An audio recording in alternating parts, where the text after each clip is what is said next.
Para Karaman, Sibiaska, Rababasumbu Kuria Baba Sunday. I wish I had people. There's nobody like Chuva, Emerson Almighty. Oh, Rabasudiki Yabaraska Yabakaya. I will do it quickly and we will get the point. Alright, Emerson, again. Let's do it. Ok, mistério da riqueza. Quando nós vemos na palavra de Deus, no livro de Mateus, capítulo 6, versículo 24, a Bíblia nos diz o seguinte: ninguém pode servir a dois senhores. Ok? Porque ou há de odiar a um e amar o outro, ou se dedicará a um e desprezará o outro. Não podeis servir a Deus e a Mamon. Em outras versões dizem: não podeis servir a Deus e a riqueza, porque a palavra Mamon é simplesmente a mesma palavra com riqueza. Significa, quando você diz Mamon, está dizendo riqueza. Amém. Ok. A primeira coisa que eu quero dizer neste áudio é: a riqueza e o dinheiro, eles são um espírito. Eles não são apenas posses em que você adquire, mas eles são um espírito. E por serem um espírito, é necessário que isso fique claro. As pessoas precisam entender que é um espírito. Como, pois, assim, você pode dizer que é um espírito? Sim, a riqueza é um espírito. Como sabemos que é um espírito? Porque o Senhor Jesus disse: ninguém pode servir a dois senhores. Vamos recuar. Jesus Cristo disse que os deuses, que os povos adoram no mundo, nada são. Porque não falam, não veem, não podem ser comparados a Ele, que é divino, Ele é vivo. Mas os deuses que as nações adoram, de pedra e de barro, de obra de artífice, nada são. Não falam, não veem, nada são. São obras de seres humanos e que não podem ser comparados com o nosso Deus. Mas em meio a isso, quando ele chega no tópico do dinheiro, você percebe que o Senhor Jesus entra neste tópico. Quando ele fala sobre o dinheiro, ele não diz que o dinheiro nada é, ele não diz que a riqueza nada é. Mas ele, quando chega no tópico do dinheiro, diz que ninguém pode servir a dois senhores. Porque um há de se dedicar a um e desprezar o outro. E diz: não podeis servir a Deus e a Mamon é riqueza. Então, ele não diz que a riqueza nada é. Ele diz que a riqueza é um Senhor. Ele, em outras palavras, está dizendo: eu sou o Senhor vosso Deus, não é? Mas existe um outro Senhor que pode ser servido ao invés de mim. E esse tal que ele pôs em comparação. Nós sabemos que é essa comparação, mas essa riqueza, esse espírito é inferior. Mas Deus compara-se com a riqueza e diz que a riqueza é um Senhor. Em outras palavras, o Senhor Jesus estava a dizer assim: se vocês servirem ao Senhor riqueza, não podereis servir ao Senhor vosso Deus. Se vocês adorarem o Senhor riqueza, o Senhor dinheiro, não podereis adorar o Senhor vosso Deus. Se vocês se dedicarem ao Senhor dinheiro, o Senhor riqueza, não podereis servir, adorar e se dedicar para o Senhor vosso Deus. Significando que o Senhor riqueza é alguém e não uma coisa na qual você se dedica. O centro da vida do homem devia ser, ou deve ser, o Senhor, Deus Todo-Poderoso. Mas tem sido: eu tenho que fazer isto para conseguir aquilo, o que? Riqueza e dinheiro. E esse é um espírito que governa muitas nações, domina muitas pessoas, muitas famílias. É simplesmente um espírito. Amém? Amém? Amém. Prosseguindo, vamos abrir nossas Bíblias. O livro de Eclesiastes vai colocar mais luz no assunto de que estamos tratando de um espírito. Vamos ver agora.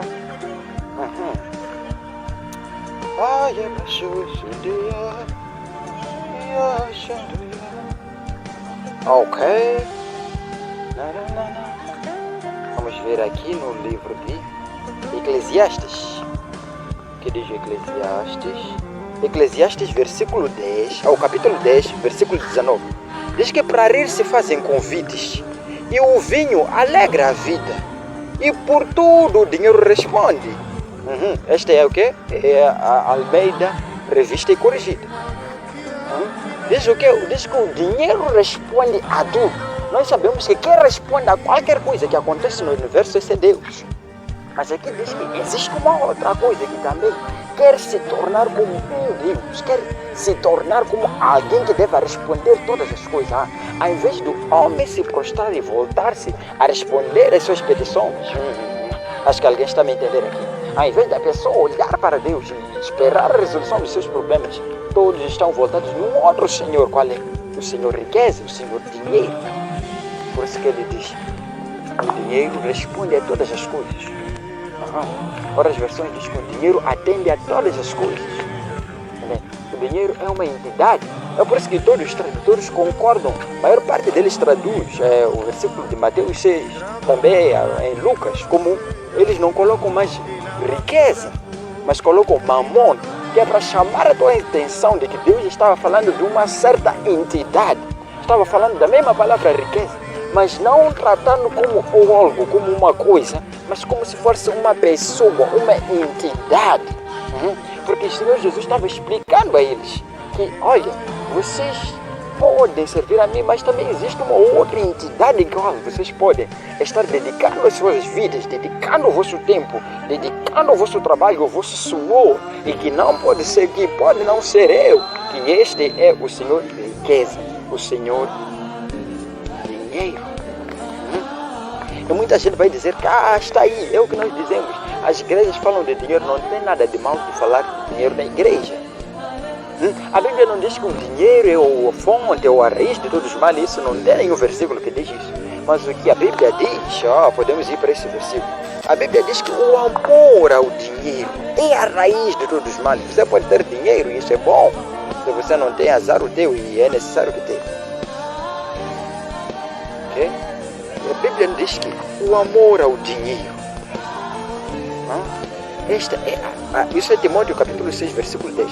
Diz, porque o amor do dinheiro é a raiz de toda espécie de males. E nessa cobiça, alguns, nem todos, se desviaram da fé e se transpassaram a si mesmo com muitas dores. Então, você consegue perceber que não é o dinheiro em si, mas é o amor. Este espírito não é o problema. O problema é amar esse espírito. Esta entidade existe não para governar nossas vidas, não para darmos nossos corações a servir a ela. Agora vamos perceber como é que nós devemos viver com isto, sabendo que a riqueza, o dinheiro são espíritos. Então, como nós vivemos com isso, se temos necessidades e precisamos de dinheiro para suprir aquilo, suprir isto e aquilo, nós voltamos, nós vamos para o livro, e podemos ir mesmo no Mateus 6. O Senhor Jesus, ele continuou, mesmo capítulo nós lemos onde ninguém pode servir a dois senhores. O Senhor Jesus explicou como tudo devia ser feito, de modo simples e breve. Como assim? Está claro, e vamos ler. Ok? Ele disse, ninguém pode servir a dois senhores, porque há de odiar um e amar o outro, ou se dedicará a um e desprezará o quê? O outro. Não podeis servir a Deus e a Mamão. Por isso vos digo, entenda a ligação. Por isso vos digo, porque não podem servir a dois senhores. Por isso vos digo, não andeis cuidadosos quanto à vossa vida, pelo que haveis de comer ou pelo que haveis de beber, nem quanto ao vosso corpo, pelo que haveis de vestir. Não há vida mais do que o mantimento e o corpo mais do que a vestimenta. Versículo 33 vem com a cartada final. Mas buscai primeiro o reino de Deus e a sua justiça, e todas as coisas vos serão acrescentadas. Então, o que as pessoas devem fazer não é buscar a riqueza, não é buscar o dinheiro, não é buscar estas coisas, esse espírito. Por quê? Porque Deus disse, sabe, que se vocês buscarem, se dedicarem a ela, agora você entende por que ele disse não devam buscar estas coisas. Porque o mundo, os gentios, todos se dedicam a buscar riqueza, a buscar dinheiro. Esta é a obra. Agora, nós que somos filhos do reino, Deus diz, não busquem estas coisas, mas busquem o reino, porque estas coisas fazem parte do reino. Busquem o reino e a sua justiça. E este espírito de dinheiro eu colocarei aos vossos pés. Colocarei ele a vosso serviço. Ele, ao invés de vocês correrem e seguir a ele, o espírito é que vai vos seguir. As bênçãos é que vão vos perseguir. enquanto vocês caminham adiante. Mas agora, qual é o problema que nós temos? Um grave problema é que a maior parte das pessoas está fazendo tudo ao contrário. E quando fazemos ao contrário, não funciona do jeito que devia funcionar. Ok? E o espírito de dinheiro tem um segredo, amados. Quando você corre e vive atrás dele, ele te escraviza. E você não consegue chegar até onde você poderia chegar. Sim, é verdade. Nós podemos achar isto é claro, isto está em Eclesiastes capítulo 5, versículo 10. O que diz? O que amar o dinheiro nunca se fartará de dinheiro. What? E quem amar a abundância nunca se fartará da renda. Também isso é vaidade. Uai. Por que se cansar de uma coisa que Deus já disse? O que amar o dinheiro? Novamente, o amor ao dinheiro. E muitos acham que é o assunto só de Timóteo. Não, está aqui na Bíblia. O que amar o dinheiro nunca se fartará de dinheiro. E que amar a abundância nunca se fartará da renda. Também isso é vaidade. Ok, nós temos que ver exemplos daqueles que caminharam e foram bem-sucedidos. Eles não buscaram dinheiro. Veja, por exemplo, a vida do rei Salomão.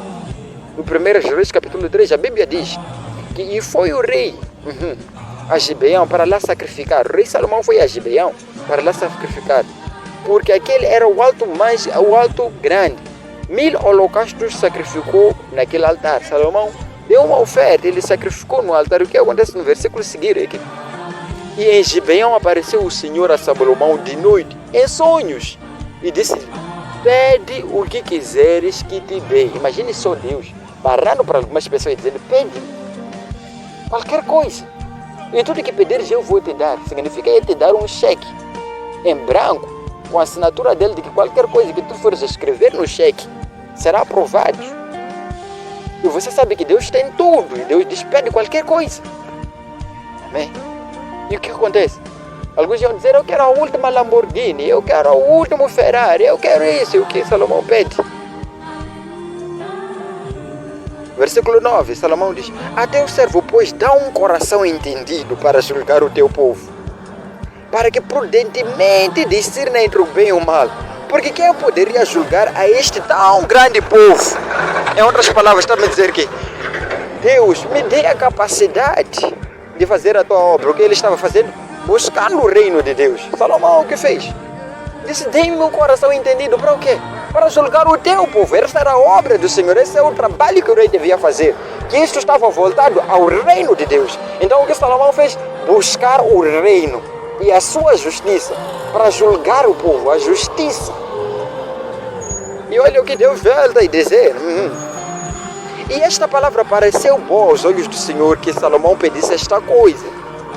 Então quando as pessoas vivem suas vidas buscando simplesmente ter dinheiro, bênçãos, o quê? Sabe o que Deus diz? E esta palavra não pareceu boa aos olhos do Senhor, mas quando buscamos o reino, Deus diz: essa palavra pareceu boa aos olhos do Senhor.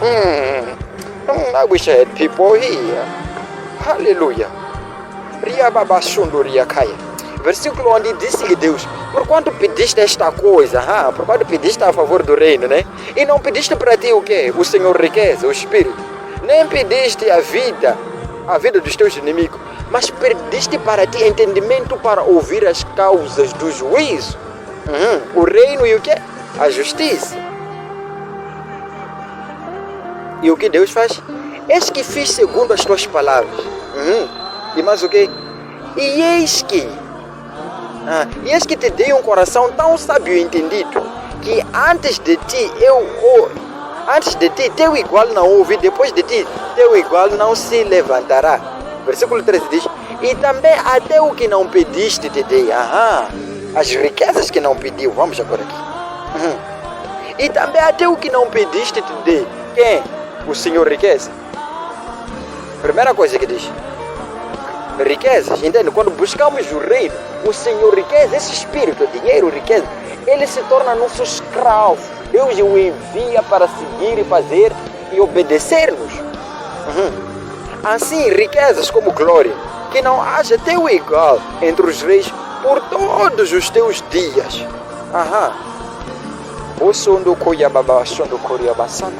É claro, simples. Claro e simples. Claro e simples. Muita gente atualmente está se desviando da fé. As pessoas dizem que vou dar o meu dízimo. Para quê? Para que o Senhor Deus possa abrir as portas dos céus e derramar a abastança. E essa não deve ser a razão porque você deve dar o teu dízimo. Dê o teu dízimo, mas não é essa a visão de Deus. O que a Bíblia diz quanto a isso? Trazei todos os dízimos à casa do tesouro. Ponto número 1. Para o quê? Qual é o objetivo? Qual deve ser a intenção do teu coração? Para que não haja o quê? Falta de mantimento. Ou para que haja mantimento na casa. Então, o coração da pessoa que dá dízimo de verdade não é que aquele que pensa que as portas vão ser abertas, que é a consequência. Mas deve ser causado, não pela consequência, mas o que deve causar a ti, deve ser para que a casa de Deus não possa ficar sem mantimento, para suprir as necessidades da casa de Deus. Esta deve ser a razão pela qual nós damos para amar, para suprir as necessidades da casa de Deus. Agora, a consequência é que Deus abrirá a porta dos céus. Não se dê pensando nisso. Então, essas são duas coisas completamente diferentes. Aqui tem muitos aqui perdidos. Então, a perfeição, entendem que em cada coisa que Deus dá, em cada revelação que Deus dá na palavra de Deus, existe uma porta estreita. E hoje estou a trazer este mistério da riqueza, como se fosse uma porta estreita para andar nele, para desvendar nele. Em outras oportunidades podemos ensinar como manipular esse espírito, como cuidar desse espírito, de tal forma que ele possa ser cada vez mais o teu escravo. E quem sabe podemos introduzir o tema do o anjo do dinheiro. E existe, mas é um assunto para um outro dia, uma outra oportunidade. Amém? Amém? Deus abençoe vocês, em nome do Senhor Jesus Cristo. Lá se vai de novo, Emerson Almighty. Don't forget that. Joshua is back. We bring revelation like this in the name of Jesus. Amen and amen. Glory.